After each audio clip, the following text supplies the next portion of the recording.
be there, but please don't let that stop you being indiscreet. So, before I introduce the panel, let's just have a quick poll in the room. Can you put your hands up, please, if you own an Android phone? And can you put your hands up if you own an iPhone? And can you keep your hands up if you own an iPhone and 2 other products owned by Apple? And finally, keep your hands up if you've got all of that and you subscribe to one of Apple's services like Music or News or Apple TV. Okay, well, I'm beginning to understand why it's worth $1 trillion. Okay, so now we're going to have an experiment. And look, we're going to do a bit of phone shaming. So if you don't want to participate, then feel free not to. But can everyone with an iPhone go to their settings? And then scroll down until you see the thing that says screen time. And look at the big scary number that says daily average. Okay, so mine is a, frankly, very worrying 2 hours and 26 minutes. Everyone who beats that, if you can beat it, put your hand up. 2 hours. 2 hours and 26. Oh my God. Most of the room. Okay, has anyone got 4 hours? Okay, so I'm just going to come to you. Can you just tell me about your iPhone addiction, please? My iPhone addiction? Yeah. So my daily average at the moment is 8 hours. 8 hours. But I work from home and I work on the road and I do an awful lot of that. And my current role is I kind of do a lot of policy analysis. So I spend an awful lot of time on Twitter and going down through kind of rabbit holes into as yet undiscovered kind of lines of policy inquiry. So it's a very useful tool. I'm not at all defensive. I worked out that 2 hours a day translates to a month of looking at your phone over a year. Yeah. So you might have a third of the year that you're looking at. But how much of that do you feel? Lots of photos of my kids as well. Football threesomes, like. Okay, it's all justified. There is no shame in this room. So, let me introduce our panel. We've got Charlotte G., writer for MIT Technology Review and the producer of a great newsletter called The Download. Patrick Burgoyne, CEO of D&AD and former editor of Creative Review.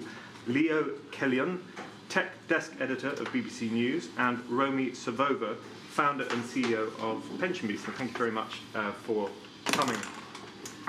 This ThinkIn was born out of a series we did at Tortoise at the beginning of January called Tech Nations. And the idea was to treat Apple and the other tech giants as countries rather than companies, reflecting what we thought was the scale of their influence. So Apple has the same net wealth as a country like Denmark, and it has 1.5 billion users. So what we really tried to understand in our reporting was, what was its foreign policy, what was its domestic policy, what was its economy, what was its constitution, did it have a series of values, and how it had changed since Tim Cook took over from Steve Jobs in 2011. And one of the things that we concluded after speaking to quite a few people was that Apple was suffering from a midlife crisis. It hadn't produced any really game-changing technology since the introduction of the iPad. It was suffering from a little bit of stuttering iPhone growth after 10 years of it being a golden goose, and it was expanding under Tim Cook into areas that were very fiercely competitive and into which it didn't have much experience, like TV streaming. So we put the story out there and we raised these issues. And then 2 weeks later, Apple released its quarterly results. And quite inconveniently, it posted record profits of $22 billion in 3 months, and soaring iPhone sales and soaring services sales. So I guess my first question to you, Charlotte, is, did we get it wrong looking into and questioning Tim Cook's strategy? Shouldn't the figures speak for themselves? Well, you didn't get it. You didn't get it completely wrong. I think the thing is that when you're looking at a company of this size and scale, you know, when we talk about things like, so for example, the fact that they may be figuring out a new strategy which is less based on hardware and more based on services, okay, that will pale into insignificance actually compared to the impact of the coronavirus, for example. So there are going to be unforeseen shocks that we can't possibly be preparing for. So I guess they are going through a bit of a crisis of identity in a way, but I mean, I think even that is potentially overblowing it a bit. I think they'll be basically, Apple's going to be okay, at least in the medium term. Do you think the coronavirus is going to have a real effect? Yes, I think so. Yeah. On Apple or on all the tech companies? On the whole world economy. I think it's going to be much bigger than we think. I mean, Apple had an earnings call the other day where they basically, not an earnings call, a call where they basically said that it's going to have the coronavirus is going to have a big impact on their bottom line, and that immediately sent shockwaves into the stock market. So it is going to have an impact, and because the thing is, obviously all of these stats and reporting are instant, whereas the sort of longer term economic data takes a while for us to really see what the impact will be. But I think it will be very big. Leo, you've done some reporting recently on Amazon and how much data it holds on us. Apple has positioned itself slightly differently and said that it doesn't collect as much data as the other tech companies. If you're talking about Apple's move into services, away from products and into services, that relies quite heavily on data. So do you think there's a disparity between their commitment to privacy and their drive into services? Maybe I'm not so certain it's as easy as saying it's that Apple's not trying to collect data. It's that they're trying to collect data in a way that's anonymized. So, for instance, they're still gathering all the data of your interactions with Siri, but they're doing it in a way that it can't be traced back to your account. It can't be identified to you. So, like with Amazon, I can kind of go in and ask for all this stuff, and it's all linked to me, Leo Kellyan. With Apple, there'll be a whole lot of stuff that's as I understand it, kind of an anonymized ID, but that's not linked to who they know as being Leo Kellyan. So if somebody comes and says, I want all the stuff you've got on me, it's there, but they've still got the data to be able to draw on. Can they get the same sort of insights? Well, you know, I guess, you know, the question is, you know, even when you look at Amazon, I don't think Amazon's always desperately interested in you as an individual. It's about being able to understand from the mass of people what they're going to need to stock in their warehouse 3 months ahead of when they need to do it. And I remember reading one of this, didn't make that article, was one of their, they talked about the fact that they know bananas are in particular demand on a Monday. And they also know that one of the biggest reasons for people to throw everything out of their grocery shopping basket is if they can't buy bananas. So they make sure that, you know, the inside of that is to make sure you got bananas in the right place on a Monday. And you can do that without having to know that, you know, I specifically like bananas. The question, but I think there is, you know, there's a more general sense that maybe Siri isn't developing, well, it isn't developing as quickly as a Google Assistant or Alexa. And, you know, Apple's absolutely adamant when you speak to them that they don't think that the anonymization is holding them back. But, you know, the HomePod's not taken off and doesn't have nearly as many features as the others, and so I would question that. Patrick, we've seen products that are very successful under Tim Cook, like the Airpods and the Apple Watch. But do you think that from a design perspective, there's been a loss of focus in the transition between Steve Jobs and Cook's regime? No, I wouldn't say there's a loss of focus. I'd just say that the world of product design, hardware design has fundamentally changed. I mean, the trend has been almost towards invisibility. You know, if you look, very obvious comparison, look at the iMac today versus the iMacs that originally came out, where there was lots of design, you know, lots of colour, lots of features, lots of very obvious things, whereas now it's retreated back to being almost just a screen. So I think it's a different world they're playing in now, and it's more, perhaps, nuanced, more sophisticated. The brand's grown up, the market's grown up, and I think the flip side of that as well is that with the move to services, it's probably more difficult to differentiate yourself in a very obvious way through design in services, where currently there's quite a lot of debate in the design industry and some worries about the way in which everything's starting to look the same, and we're losing particularly all the corporate logos, for instance. well, it's that, yeah, that's a good symptom of it, I suppose, the way that, there's this drift towards blandification, as, people are talking about, So, and certainly I think among some of the early digital pioneers who were creating some of the first websites and platforms and so on in the 90s, there's been a lot of kind of rumbling of, well, what happened here? We started out building these things which were full of joy and experimentation and discovery, and now, that's become, yes, it's grown up, but it's lost maybe a lot of some of those things that made it so exciting in the first place. So if you were advising Apple, Then they'd be in a bad place. and the trend was towards invisibility and blandification, and things just designed blending into the background, would you tell it, okay, try and buck that trend because that's where your strength is? Well, I think they would probably see it that they've led that, and that they own that, and the others are just almost sort of Me Too's. So I don't think, I think they're a very different animal now to, I've never used anything other than an Apple computer in my whole career. So I've seen them go from being that challenger, that outsider, that kind of cool kid that people who worked in the creative industry were identified with, into being much more of a mass product. And so it's a very different environment now. Who in the floor thinks that Apple have lost a little bit of magic in their products? You sir at the back with the stripy jumpers. Well, yeah, I think you're really looking across what they've been producing. Sorry, could you just give me your name? Oh, sorry, it's Chris Green. So I think if you look across the product set, particularly over the last 10 years, you'll see a very pronounced, I think, drop-off in, I suppose, creative flair versus functionality.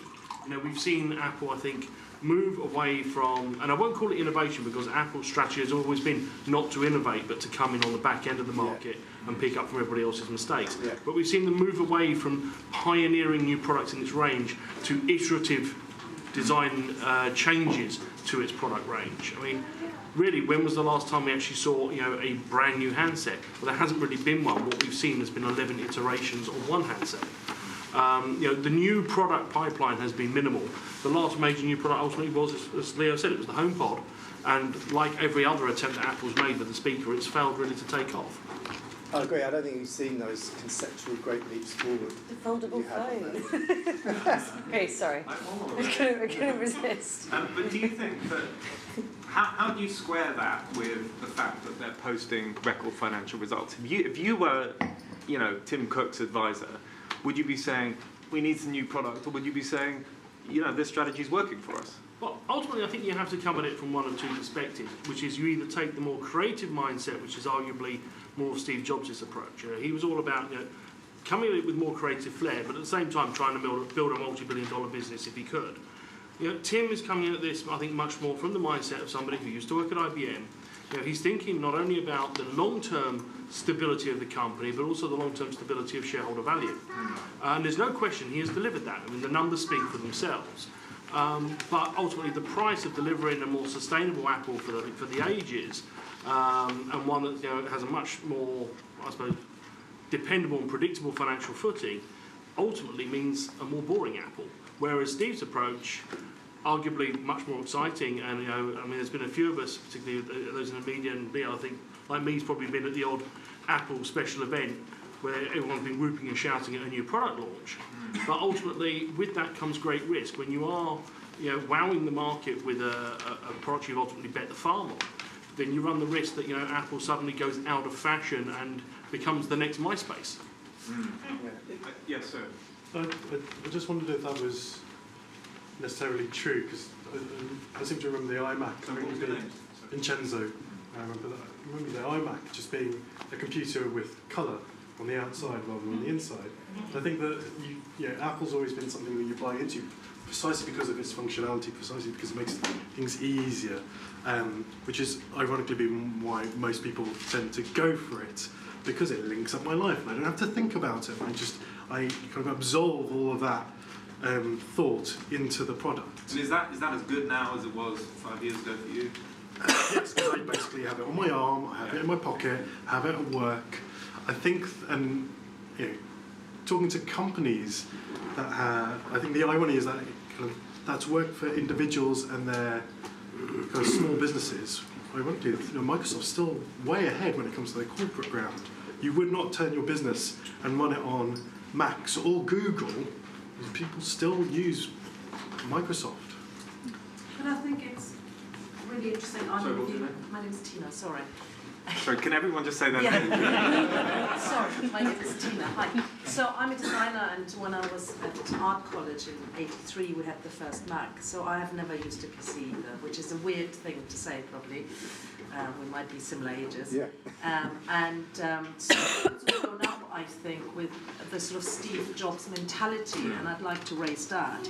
I do think Steve Jobs was a visionary, and although I have great admiration for Tim Cook as a businessman, and helping shareholders, and I used to have shares myself in Apple, so all of that works.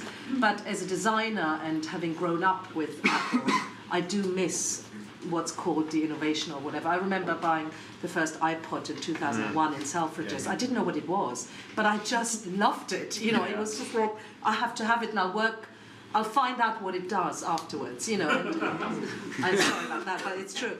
So, or the iPhone, I remember watching the keynote speech. And When was the last time you had that feeling of magic? 2007, when the iPhone, I actually sent somebody to the States to get me an unlocked iPhone, I was that obsessed. That I cried at the keynotes. I mean, I've not had that. And sorry, the iPad was great as well, so that was just before he died. So, but the iPhone was revolutionary after we all had Nokia and Blackberries and...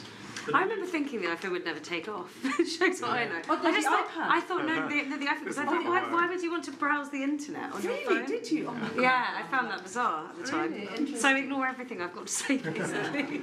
Leo, in terms of innovation, is it quite unfair to blame Apple in a way for their lack of innovation, because the technology landscape as a whole hasn't really delivered massive leaps forward? I'm going to push back at this idea that Apple has been innovative under Tim Cook. They're running away with the market for wearables.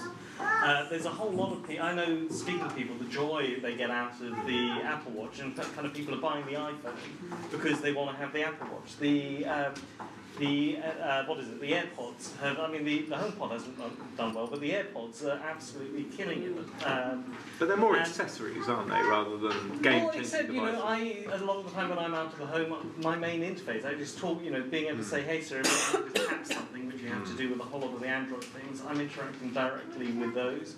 No, with the watches, I know I've got a member of the family who's really super non-techy, got the watch so that she could leave her phone at home. She's a doctor, so being able to be in touch with patients and do all of that. And remember that Tim Cook's big thing that he talks on and on about is augmented reality. We know, or we think, that this is leading to some kind of glasses or something that goes over your eyes. And this is the company that's managed to convince people to wear both of these other products. Maybe this is laying the foundations for the next big thing. Just before we move on to management styles, comparing Cook and Jobs in that respect, is there anyone else want to say anything about how Apple has changed in terms of what it's offering? Yes, you. I'm Natalie. Hi. Well, I think it's interesting you said there were accessories, because I think Apple have been innovated that you buy it for the beautiful design. Like, who would have thought 10 years ago you would buy a phone that smashes when you drop it on the floor? But it was such a marketed in such a beautiful way that it was kind of became an accessory in itself. You had the iPhone, like, look at the Sex and the City film when Carrie gets handed the iPhone and you don't just even know how to use it, but it's so cool to have. And so it kind of like went from there, and then Tim Cook bringing it out that you could just wear it on your wrist or have it in your ears. Like, it's kind of become a meme now as well, where if you have strings attached to your iPhone, as in if you have the old headphones, it's like so uncool. So it's just like kind of going with that fashion, and how it may just be like another phone, another thing, but it's the beauty of it, the beauty of the product, and like creating this whole kind of cult. So they've almost changed perception. Yeah.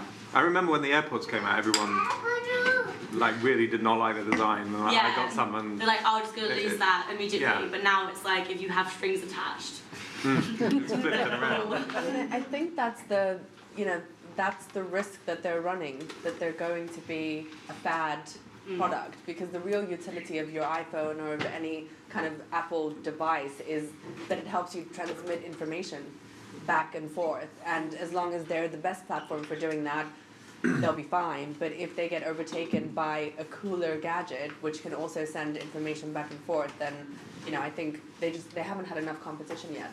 And I remember I had a Nokia phone, and that changed. They used to release a new Nokia kind of every 2 years or something, and it always looked just a little bit different from the other one. And Nokia, everybody had Nokia, right? And the moment something flashier came out, your people abandoned it. Yeah. So if you're relying on the fad, I think you're at risk. Things can change quickly. So as part of our reporting in January, we spent quite a lot of time trying to look inside Apple and look at its leadership structure and how that had changed as between Jobs and Cook.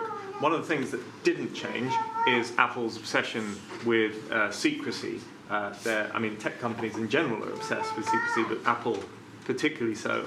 But it quickly became apparent that Jobs and Cook were very different people, very different leaders. Jobs is famously aggressive and combative, as the quote on the screen should suggest. And Cook is much more collaborative. And what we found in our reporting was that the executives working under these two guys actually also changed their characters depending on who their ultimate boss was. But it raises a very interesting question about how much a CEO's personality is relevant to the performance of the company that he is or she is running. Romy, you founded your own company, so you're in a very good place to speak about this. What do you gain and what do you lose if you have a leader that's combative versus a leader that's collaborative? Well, I think you need to have a leader who sets a culture that's appropriate to your business strategy. So these two things need to align. So I'll give you an example in our case, right? So we're an online pension provider. I set up the company after I tried to move my own pension from Morgan Stanley, and I found it incredibly difficult. And so I wanted something that was simple, right? I couldn't kind of demystify the fees in financial services. And yes, they're probably disclosed on page 27, but no one really wants to go there. So you also want something that's honest. You want something that is, that wows you, because pensions tend to be a little bit boring. And so you need innovation to come into the mix. It's a financial services company, so at the same time, you need to be accurate and you need to produce quality work. And so kind of these themes around what you want to build are very much what ends up driving the culture. And so in our culture, we have 5 values, and they are, simplicity, innovation, quality, honesty, and love, right? So love is kind of a value that you don't often come across in financial services. And those values have shaped the product that we're building. So the values and the culture and the way that you behave and the way that you, as a leader, take the culture and the values seriously, that ultimately translates into the product. You're never going to pension, don't worry. I'm not sure he's convinced by your pitch. I think I'll chat to him later. that's a really interesting point when you apply it to Apple, because I think there was an unreasonableness that was sort of baked into Apple under Jobs, which was seen as a real positive. It was this unrelenting pursuit of excellence, and that everybody was able to get on board with that because they felt that the products that came out of it were worth it, and that was the only way to reach that sort of perfection, if you like. I want to ask the room, especially people who run businesses or who maybe manage people, do you think that aggressiveness of the sort that Steve Jobs exhibited is ever justified? Can I sorry. Can I just come? Yes. Can I just come to this I want man to say something. over there? I'd say no. So- I mean, Sorry, what was your name? Duncan. Duncan. The story I know of him is that when he was given the original iPhone hardware sort of first draft, he said it's too big. And so I said, the design's like, no, we can't make it smaller, it's impossible to make it smaller. He dropped it into a fish tank, and where air bubbles came up from the water, he was like, no, there's more air in here, we can make it smaller. In any other workplace, if I'd had someone who worked for me, they would rightly go to HR and tell them that I had just essentially abused them in the workplace. That's not acceptable in any circumstance, I don't think. Well, so was it acceptable then? No. No. Okay. I was He made a smaller phone.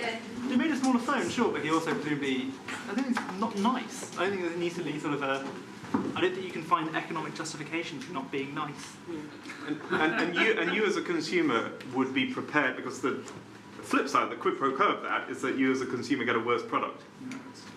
And you'd be But that's assuming that was the only way to make his Yeah, point. exactly. I mean, Steve, Get a smaller phone yeah, without dropping it into a it's fish been tank. I well think that's your point, documented isn't that he it? was not a nice, Yeah. not a nice That's person why to work with. I wanted Tina, to sorry. say something to Go that ahead. because one would think I'm a huge fan, but I did see Isaac Watson, who wrote the biography. He came to London for one day just after he died with his new book, and people asked him. They said, look, he was such, he was a tyrant or whatever, and he said, if you look at the top management at Microsoft versus Apple, nobody ever left Apple. So I feel, I definitely think it's, especially in this day and age, it's the wrong way to go. But I think he was a very, very particular character. And I'd like to stress that. I find it sort of a bit irritating when people go, he wasn't a great husband or he wasn't a philanthropist. He wanted to change, the world with technology. He influenced 6 industries. And I think we shouldn't forget that. And so in his case, I just think he was after excellence and he was egomaniac and didn't have good skills. But I think that's why things were so brilliant. That is my personal view.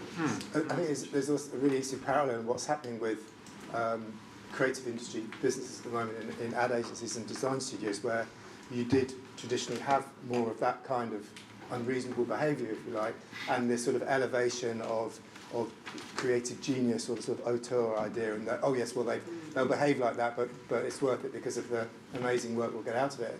And there's a fundamental shift happening in that world where particularly young people going into those businesses are rejecting the sort of studio or agency culture, the long hours, the total commitment, and they're finding it difficult to recruit talent as a result. So that's sort of culture is really being challenged in that wider creative world at the moment. And a lot of people would say actually to the detriment of great work. So it's a really interesting challenge about how do you still get great work but behave in what we would see as a reasonable way. I mean, when it comes to innovation, I think there's a couple of ways to do it, basically. So I think if you have one person who is the innovator and who is driving all of the innovation, that is a particular strategy. But if you want to rely on innovation coming from all parts of your business, you actually have to have a safe environment for people to put up their hand and to fail. And that for that to be okay, so that they try again, and then next time they win. And in some ways, you can have much more powerful innovation if 100 people are trying to innovate than if one person is intimidating 5 people into innovating. Yeah. Has anyone worked for a boss who you were willing to make compromises in terms of his behaviour or her behaviour because they were just so brilliant? Tell us like a tortoise. Alright, no problem, man. Sorry, were you going to say something, sir? I was, but the conversation's moved on to a much more interesting place. No, tell us, come on. I was just going to build on the previous 2 points. Sorry, by what was your saying name? that Harry. Yeah. Steve Jobs may have been able to pull off this sort of tortured genius archetype. And I think it has had a negative effect in that other people have looked at that and tried to recreate it with utter failure. I'm talking about the Theranos Elizabeth Holmes story. I'm talking about the Adam Newman story, and I'm wary of glorifying these people. I think we also fall into the trap of this. There's it's very seductive for human beings to, the sort of great man myth is something that we all love and we all buy into. In reality, it wasn't just Steve Jobs making all the design decisions. I mean, Johnny Ives is a brilliant designer as well. I mean, it's not, so I think we're at risk of just giving him credit for everything that they did when he was in charge. I mean, it wasn't just him on his own, much as we might like to think it was. Does anyone else have anything to say about management? Well, I was just about to say, it's also an it's Dan, by the way. It's also an interesting way about the way technology is reported, and how. So I think it's particularly interesting what Tortoise is doing, because there's a big thing where people use shortcuts, heuristics in terms of how they tell a story, and the myth making of the tech industry, like the great kind of individual in his or her basement or garage, kind of coming up with all these wonderful ideas, and because winners write the history, they can get to kind of write their own mythology into this, and I think there's a bit of that. So it's incumbent on the media and and associated industries to look at that and challenge it and report it in a different way. Thank you, Dan. On the basis of your question, I'm just going to ask Leo maybe a slightly unfair question on the back of mythologizing tech companies. Does the media have quite a difficult relationship with tech companies like Apple, where if you say something critical, you will be shut out? Oh wow, thanks. I don't think they're that bad with criticism. I think it's when it's unfair. And this isn't specifically just about Apple. But I think what drives a lot of tech companies, you write a bad story about them, you never went to them for a quote, you never gave them the opportunity to come back. I mean, one of the lucky things about working for the BBC is that most people will, whether or not they want to go on the record, you'll get some guidance. And if they then complain and you dig in your heels, or you pull off some kind of stunt that they feel might look good on camera but just misrepresents the way the company works. But criticism, no, I can't talk about specifics. It's really difficult in this. But no, usually you have a bit, back and forth, and as long as they understand where you are, you carry on getting the access. So one of the other things that we looked at in our reporting was the values of Apple. Do Apple operate under any values, or is it just all about profit and product? And Steve Jobs was asked in 2010, I think, quite late on, what the values of Apple were, and he simply said to come in every day and build the best products that we can. And in a way that had a clarity to it. But there was nothing wider than that. And then when Cook came along, you can see from about 2016 that in the financial statements were included 6 core values, as he described them. And quite interestingly, for a corporation, they described things like privacy as a fundamental human right. So that was a big shift, we thought. It's quite unusual for a corporation to use that terminology to describe issues like privacy. What I want to explore is how much those values actually mean anything, and how far Apple is hypocritical in carrying out and in enforcing them. So, Romy, let me start with you, because Pension B has its own values, as you've just gone through. Why should a company have values beyond generating money, profit for its shareholders? Because I don't think most people get up to go to work to generate profit for shareholders. Mm-hmm. I think most people need to be motivated by achieving something better in the world. And your values can help you, your values don't sit alone. Usually they come with a mission and a vision. So I would expect with those values, which don't really make me feel very much, that because I don't really know what they mean. Yeah. They have explanations. I'm sure they have like a long paragraph underneath each one. But you know, they don't really make you feel anything. So I think you do need to have a higher purpose than just making profit. And I think that we live in a world where having a higher purpose and trying to make profit is a much more powerful business combination. Because I think that if you just try to make profit without having a purpose, you're going to struggle in all sorts of ways, whether it's from, you know, recruiting people, to motivating people, to keeping people, to getting customers, to building the best products. Everything needs to start with the purpose of why you exist as a business and as a human being. And that's why I think it's critical, and I don't see a way to grow a company in a sustainable way without having that. Okay. I mean, our reporting suggested that you know, Cook had made progress in some of these areas. He cleaned up the supply chain, for instance. He's made progress on the environment. But I want to talk about the hypocrisy of some of his decisions, because, as many of you will know, Cook and Apple have a close relationship with China, and there was quite a high-profile case last year when Cook got rid of an app that had been created to monitor police movements within Hong Kong.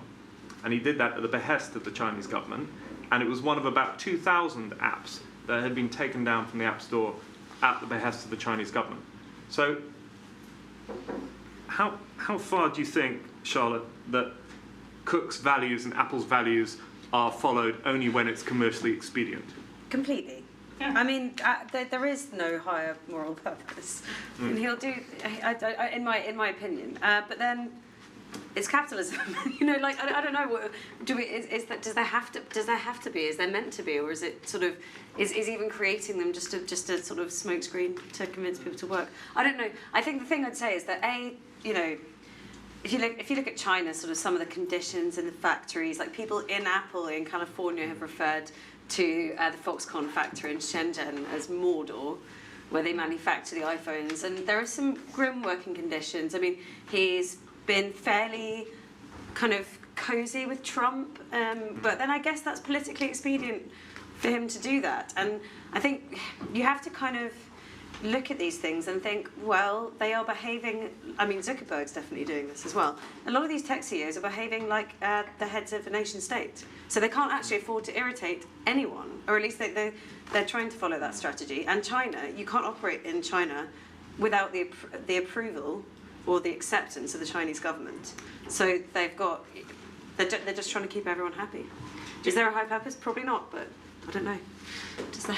What an opportunity that could be, though. I mean, we a lot of people are talking at the moment about how consumers are starting to make decisions around the values of commerce. I think that's been overstated somewhat, but we're starting to get that, and we're starting to look at ways in which we can seriously address the climate crisis, and as part of that, how do we create a future that is thriving for everyone, but sustainable.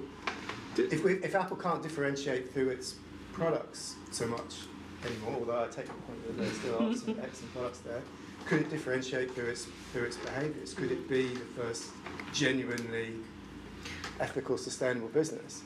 Does anyone have any views? May I say something? Yeah, of course. I didn't even ask a question. We're talking about this. I'm looking at the environment, and all Apple is doing for years now is gluing, soldering, components, and underselling storage, RAM, this and that, and we're just fucking around with it.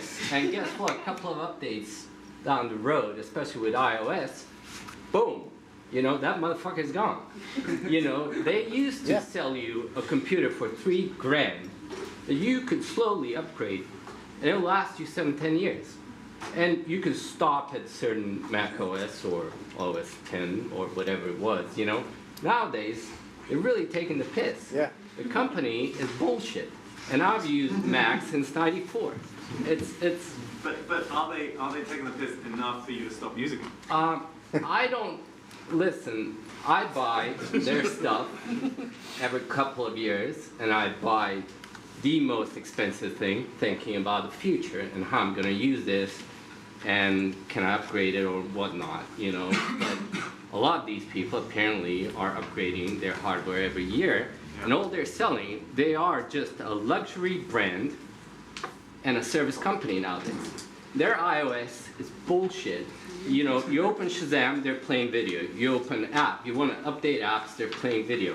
Why are you doing that to my hardware? Are you sure you haven't been hacked? Sorry. Yeah, sorry, I'm getting a bit emotional. I think you should I've not been listening, and I've used them forever. I love Apple products, but they are an evil company nowadays. And talk about Foxconn factory. What was their solution? Nets. So these poor Chinese people are not going to jump out the window and kill themselves. Come on. It's pretty grim. And we're talking about, you know, they got it. I think there's something rather magical and not altogether in a good way in this space we're talking about hypocrisy and magical thinking as consumers. We have a sneaking suspicion that Apple might not be the kind of caring, sharing, shiny beacon of future hope that perhaps we'd like to believe when we open the lovely box and the lovely packaging. It's very nice. And I look at the screen and I see these things. So having a purpose obviously is different from having values. Those are two quite different things. That reads like, someone's, I know that they'll have done it in a much better way than this, someone's been on a course, they've come in and said these are the things, write them down. And I was really struck by two people in my sort of immediate social circle who work for Apple. And I was particularly struck by one of them in the way that he would use the word we, not talking obviously about work, but finding reasons to refer to we, he and Apple as like to land, so that there's something about and then at the same time saying my job is terrible, I'm really unhappy, oh my god, it's a nightmare, and yet the badge element of I work for Apple was something that was profoundly important to him and his sense of identity and his ego, and he was really, and I think there's some kind of magical thinking goes on there that we as consumers have, and that if you work in Apple somehow we're somehow able to excuse a lot of the things we know to be wrong about this organisation, because people who work at Apple, they blink and it's an apple shape in their pupils. It's a really very potent thing to have attached to I think that's tech companies generally. They all have got a bit of a, I don't know, people that work for them, there's just a cachet, they say, I work for Google. They've even got special words for what they call themselves. It's in Google, if you do something good, they say it's googly. Googly. Yeah, they've got everything. They've got nooglers for new people. They've got ex-ooglers for people who left. I don't know. It's just like same with Apple. So how should a multinational corporation with half of its supply chain in China behave towards China? What should its policy be? Who has a view on that? Mine's Kit. Okay. I think a lot of this ties back into the discussion before about the great man myth. So the question of management style and management behaviour ceases to be solely management question when a company reaches the type of scale multinationally as Apple has, or Salesforce or Facebook or what have you. And at that point, you opened the introduction by comparing Apple to a nation state, which has also been kind of brought up. I think that is the better way of considering these extremely large and extremely influential companies. I don't think it makes sense anymore to consider them against the traditional business kind of lexicon, because they have now become fundamentally political entities. One of the really dangerous things, I think, is that they are. So these values, they're effectively policies. It would make sense to see that as kind of British government priorities, right? I think the scary thing is that they have reached this level by being driven by people who we have acknowledged already as kind of despotic and in many ways deeply kind of self-interested, or if not personally self-interested for what is best for that company.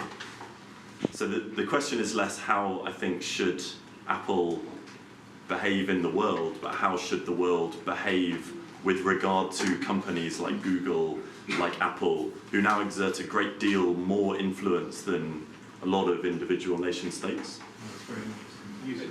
I think on that point, it's essentially about patriotism, that if they've got eminence for all it is to What's your name? Callum, sorry. And yeah, it's exactly the same thing. So I think there's kind of to take the nation state thing even further, it would be great to look at some of these companies and say, how nationalist are they, or the kind of the analogy there. And what do you mean by nationalist? Well, kind of how, like, I think, how proud are these people to work for them? Because I think, yeah, that we're past the kind of that you just go to work, that it's working for this company consumes so much of your life that I think it is wider than just kind of job, and then I don't know, you're kind of. I think that's true. I think. Yeah, exactly. Yeah. So they're citizens. Well, I think that's true though. Generally, with the identity, I think a lot with my generation, people identify themselves a lot more on their jobs. You know, I go to things and people will. The first question anyone will ask is, "What do you do?" So I think it's especially true with tech companies, but I think it's just a general. Like we're kind of identifying ourselves by our work more and more. That was true in my generation too. Yeah. Oh, okay. So that's not a new thing. Every generation thinks it's new. No.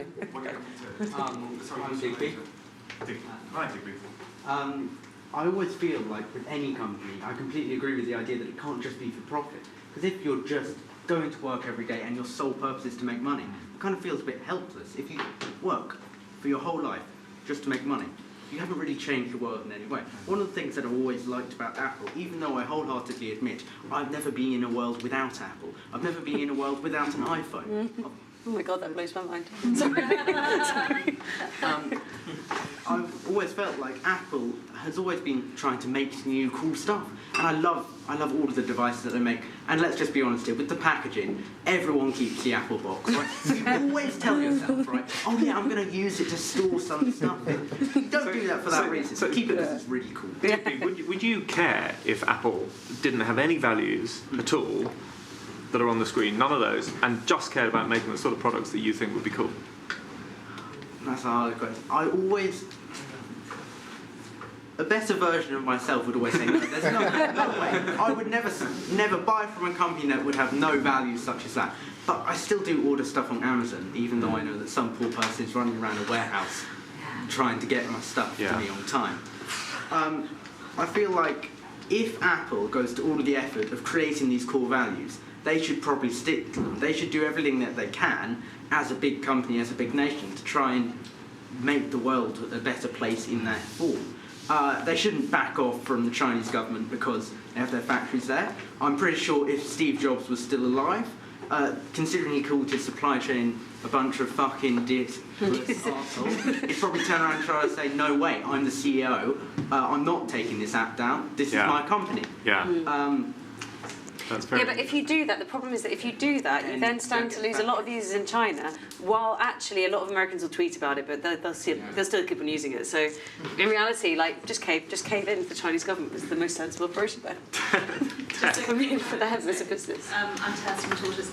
One of my favourite descriptions of working for one of these big mega tech places came from a friend who was told in the recruitment process that they were looking for really insecure overachievers and they wanted to become their church. And the second point I'd just like to make is, if you take the nation-state analogy or just the large company analogy, we get what we deserve either as voters or consumers. You know, so we should vote with our feet, basically. So if you see falling rates of turnout in elections, well, they're more for you. If we continue to buy these products, regardless of the impact or the built-in obsolescence or any of the other things that are happening to us, the question for both those analogies come here is who's regulating. You know, when you become the size of a Facebook or a Google, and we round back to this all the time, which is who has jurisdiction over something that large. That's so big. You said, sorry. I'm Reese.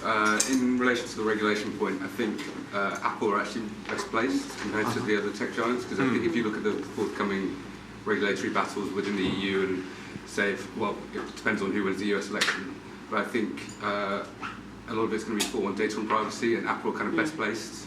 So I think Facebook and Amazon are probably more likely to face sort of negative press in the next decade, I would say. Leo, do you think that in terms of privacy, that Apple are the good guys? Should we trust them? I think they're looking at what's going to come next. I mean, I read through the corporate, the conference call results, and I was kind of like to see what are the things they want to talk about. And they spend a whole bunch of time talking about health devices, about one device that monitors the amount of blood loss when women are giving birth. And I thought that's a really kind of odd thing to kind of be talking about. But they're obviously seeing kind of health as one huge growth area. I mean, I made this point kind of at the end of Amazon. And the other thing I was talking about, the glasses on your face that's recording everything and sending it all up to the cloud. Where's the growth going to come from? It's going to come from places where privacy, you're going to have microphones and cameras everywhere, and they're going to be gathering huge amounts of information on you when you go into hospital, or at least dealing with it. And, it's quite a good story, isn't it, to be able to say, well, we're the most private and secure company, and therefore it's our stuff that you should be using. I mean, the watch already, they don't make it in gold anymore. It's kind of pitched as a health device, and every generation that comes out is able to kind of monitor your heartbeat in some kind of different way. So I kind of see it in those terms, that they're lining themselves up for the next phase of growth. When we were researching what Apple were going to do next, we had a look at some of the patents that the company had put in for. And there's one for an autonomous vehicle that can travel along, and if someone steps out into the road in front of the vehicle, its cameras can assess the person, work out from facial recognition who the person is and what their name is, and then convey a personalised warning through some speakers. So you're going to hear like, "Get out of the road, Dave." Are either of you two worried about facial recognition and the impact of? Yeah, hugely. I mean, it's enormous privacy implications. We've not even begun to understand it. And would privacy and how a company treats privacy affect the products that you will buy going forward? I think it might, as people start to become better informed about where we've got to. And I think it will be really interesting with Apple to see how far they start to dial that up. I mean, they ran a commercial recently that put that at the forefront. Do they really want to kind of go to war over privacy with competitors like Android? I don't know, because as you're saying, so much of where their future might lie will be in areas that do involve collecting huge amounts of data. So I think that would be really interesting. I think there's a huge amount of sort of as yet unarticulated concern or successfully unarticulated concern about the implications of privacy. And this, I remember the very, very early days of these sorts of conversations where some of these devices and platforms first came out, and certainly in the design world, it was very much around the idea of, people will be fine about it as long as they get back something really valuable. Why wouldn't you allow some of your privacy? And it was very naive, I think, in those early days, and we've got to a very, very different situation now. Can I just throw in, sorry. As an Apple user, I've got two apocalyptic scenarios that almost keep me up at night, which is one, what happens to all the movies I've got in my movie collection that I bought on Apple if there's a cataclysmic destructive event and the whole of their kind of servers went down? That's probably not that important when it's movies, but when it's your health data, actually that could be really important. And I don't think that we've paid a lot of attention to privacy, but it's just the kind of security aspect of it. I think, and fragility as well. Like if we end up relying on that for. But my second apocalyptic scenario is, what if one day I just want to go to Google or the new big thing, your small startup, Apple has done its pensions program and actually I want to move to yours. My ability to extricate myself from that ecosystem doesn't exist. And that, we've talked a lot about competition in terms of handsets and everything, but as we move to services, that becomes even more complex. And if you can introduce competition, not just on price, services, but things like environmental sustainability, on other aspects that are more attuned to values, then that gives us as consumers a little bit more pull. Yeah. Hi, Charlotte. I hear you on the health data, but if you have an Apple Watch, it tracks your heart rate, right? That's health data, and we're okay with it. I think this kind of the way these massive companies do it is they release things so slowly and over time that as consumers, as our sheepy little consumers that we are, we get used to it and it's widely accepted. Like, I have all of my friends on Find My Friends. 20 years ago, that would have been absolutely ridiculous or wild to think that everyone in your neighbourhood would know where you are. No, I'm yet cool that's- with it. I'm just, I hope they don't lose it. Yeah, but I think the whole idea of like privacy and security, it's not as compelling as we like to think it is, our like better selves would think it is. How many people here would choose a device going forward on the basis of its privacy and security? Well, can I just say something? Just because we don't trust Google and Facebook, then we necessarily trust Apple. We trust them a bit more. I'm not sure what they do. You know, this is a big tech issue. So, yes, again, we don't have many options, do we? You know, unless we get back to paper and pen. You know, so this is not an Apple issue, but and again, it goes back to marketing. Are they really that good at privacy, encryption? If you put everything in iCloud, do backdoors? We don't know, but it's safe to assume that they're better than Google or Facebook. You know, of course, Google makes hardware, so let's take Facebook out of it. But my little random thought. You know. Thank you. One last question I wanted to ask Patrick is how are they going to design, or how's anyone going to design some cool-looking AI glasses? I don't know. It was really interesting, wasn't it, when the Google glasses came out, and I did see a couple of people wearing them, and there was some sort of fascination about it, but I think the initial reaction of most people was, "What an idiot! What are you doing wearing those things?" And also, kind of concern about what are you recording? What are you taking? What are you capturing of me and the world around me? So, I don't know. I think they've got to be something which is far less intrusive than what we've seen so far, much less seamless. I mean, speaking as a glasses wearer, I guess you could integrate them into this regular frames quite easily, but it just comes back to, well, what's the intention? What's the use case? How is it going to make my life that much better that I feel compelled to have this thing? And maybe it's just I'm getting sort of slightly more cynical with age that I'm not excited by these things anymore in the way that I was with, say, the iPod when it came out. I would find it very, very difficult to imagine a scenario where I would have to have those glasses. But for certain, sorry, I was just going to say, but in certain scenarios, I can see them working really well. So, for example, HoloLens is a really interesting technology when it comes to things like training, where they've worked with aircraft engineers, where people are able to train on engines using HoloLens instead of having to have the real thing in front of them, and it can transform the way companies can train their staff, for example. So it's maybe some more practical applications rather than consumer applications where. That's it. But sorry. I was just going to say, did anybody want a tablet though before that came on? Did anybody want another pair of headphones? That's what the tech industry does. What they don't do is like these folding phones where you go, well, that's quite interesting. I wonder what the fourth generation is. Yeah. They wait and they wait, and sometimes they cancel the product, and like that big TV screen that never came out, or the car that looks like they're not making it anymore. They're kind of interesting in that they're willing to go. No, we're throwing all that money. If it's not ready for market, it's not ready. It doesn't come out.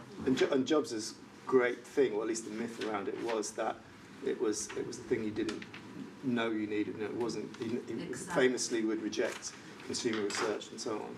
Although I think as someone was saying earlier, that actually the reality was what they did do was look at what was out there in the market and just do the better version of it, like with MP3 players, for example. The myth was that they created this thing out of nothing. Yeah, they are geniuses though. You got the last point. Sorry, they are geniuses at selling us things that we neither need nor actually asked for, aren't they? And then yet we still adopt them and end up relying on them. Well, maybe this conclusion that I'm just about to give will also be something that you neither need nor ask for. I'm going to try and sum up the discussion. It's been a really, really, really interesting discussion. I mean, I think that what's surprising is that there's a real mix of views in terms of Apple's success transitioning from a product-focused company under Steve Jobs to a much more complicated, powerful, rich company under Tim Cook. You've got some genuine concerns elucidated by people like Patrick and Chris about how Apple are potentially losing some creative edge, that their products are harder to differentiate. But then you balance that with Leo's very good point that some of their innovations have broken real ground, and there may be more coming. I thought the idea of the great man myth was really interesting, and Kit, your point that the age of the great man is inappropriate, an inappropriate lens to see a company on Apple's scale is really interesting, and it ties in with some of the points made about patriotism. I think it was it Callum that mentioned that there was this idea of nationalism in big tech companies, where you're not just working for this tech company, you're working for a whole ecosystem that you're very much part of, and that actually mirrors the effect and the ecosystem that these companies want their consumers to be part of as well. And I think Vincenzo speaks for a lot of people when he talks about the disastrous, potentially disastrous scenario of being so immersed in an ecosystem that you can't get out of it, and that might not matter so much when it comes to movies, but it matters a huge amount when it comes to health data. In terms of how Apple and other global tech companies should treat authoritarian regimes like Saudi Arabia and China. Again, there were mixed views. I think Charlotte's view was it's all fair in love and war, but there were some other counter views as well. And privacy going forward is going to be a big deal for everyone. There was a lot of concern around that. And it seems that Apple are making quite a smart decision to try and differentiate themselves on a privacy basis. But ultimately, I think something that Digby said was probably something I'll remember most, which is that you can talk about these values and you can talk about the externalities of companies like Apple, but if they continue to make products that are really cool, then a lot of people will put every concern that they have to one side. So maybe that's something that we should think about going forward. Thank you so much for coming tonight. It's been really enjoyable, and hopefully see you again soon. Thank you. And thank you very much to our panel.